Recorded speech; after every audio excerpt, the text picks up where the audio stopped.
One of the most common types of academic essay you'll have to write is the comparison contrast essay, where you'll be asked to talk about the similarities and differences of two subjects. Now, it probably won't be as easy as comparing two cities. You'll probably have to compare something like two theories or two characters in two totally different novels. The most important thing to remember with comparison is to avoid the obvious. If you have two subjects that are very similar, of course it's easy to focus on similarities, but it's probably more interesting to try to focus on the differences.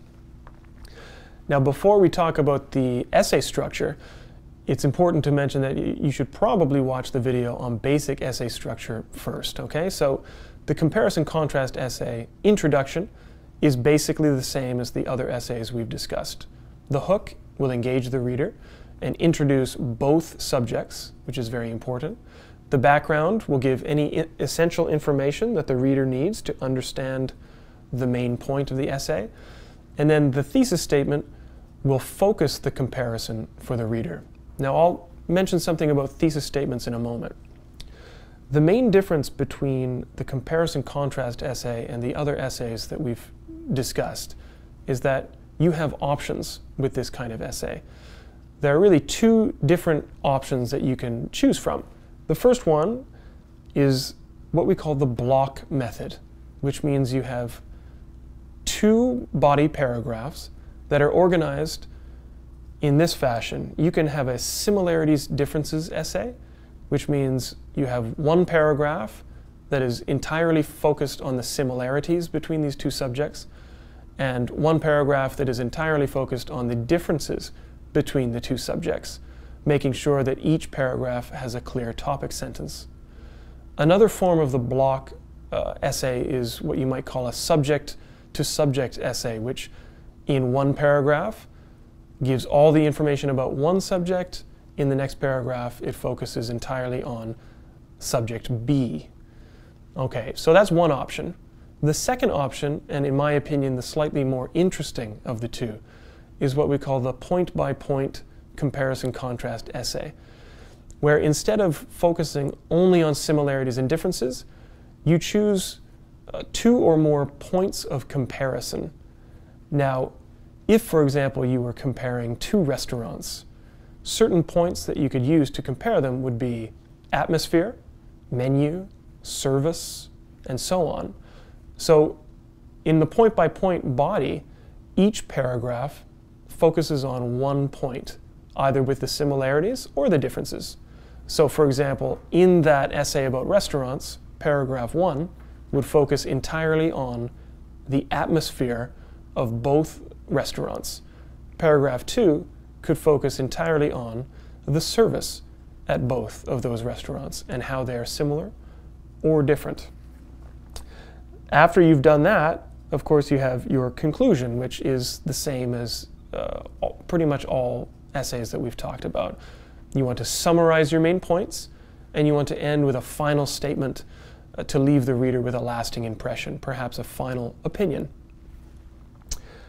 Now, the most important part to keep in mind about the point-by-point essay is that whatever points you're discussing in your body have to be mentioned in the thesis statement. Now, with the block method, the thesis statement could be slightly more general, but if I were to write an essay about the restaurants and my points were atmosphere and service, I have to make sure to include the words atmosphere and service in my thesis statement. So that's basic comparison contrast. Hello, English 1B. This week you're going to be writing your first major essay. I know that you have written a literacy autobiography, but that essay was much more informal than this essay will be. As a matter of fact, all of the rest of your essays are very formal, analytical essays. This is an essay that compares and contrasts two stories, two characters. I've given you some information here about the nature of the comparison contrast essay. Make sure that you spend some time reading this. It will give you some good information and it will help you in your preparation to write the essay itself. Going down here, I have given you some reading to do. Chapter 4, the writing process, writing a comparative paper, pages 105 to 114, writing about short stories, and then there's an introduction about the unit on families, pages 247 to 248, and then 2 stories, The Rich Brother and Sonny's Blues. This is the prompt, and you are going to write a 3 to 5 page essay that compares Sonny's Blues and The Rich Brother. Discuss how details of character, language, setting, and symbolism in the stories Sonny Blues by James Baldwin and A Rich Brother by Tobias Wolff serve to characterize the older brothers, Pete and Sonny, noting points of similarity and difference between the two men. By comparing and contrasting the two brothers and Sonny's Blues, identify the cause of their reconciliation. Okay, here's some ideas about comparing and contrasting. Also, I have given you the format, MLA formatting.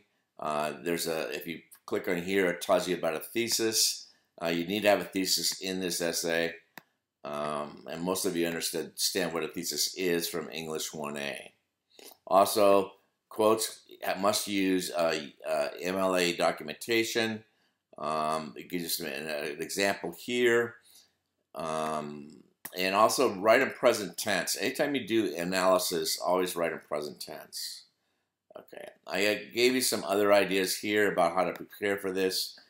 You could do a T-bar that will help you do this. So that's an option. You don't. All of this is just preparation for the writing of it. So it's up to you if you wanted to use all these different ideas in preparing to write it. I have also included a video that explains the compare and contrast essay. The discussion is here. I'll give you some useful links about each of the stories. Again, about comparing and contrasting, and all this information will help you write the compare-contrast essay.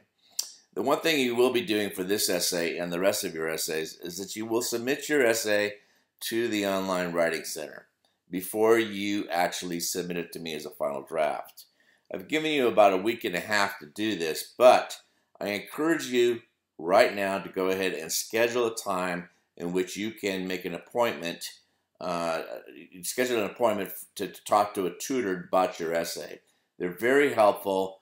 They will probably look at your essay holistically. They won't get too much into the grammar, punctuation, and that next kind of thing, but they will talk about the introduction, your thesis statement, your body, and your conclusion. So, and that's mandatory. You don't have an option on this. You must submit it to the Online Writing Center, and then I've given you all the information of how to do this, okay? And then if you're still having problems, you can go ahead and call. I've given you a phone number to call. So if you have some more, if you're having some problems with setting up a tutoring session. Okay, I'm giving you the checklist. It's basically it's somewhat redundant, but I just want to make sure that you understand exactly what has to be done this week. Good luck. This is a major essay. Take your time, get started right away, and I will talk to you later.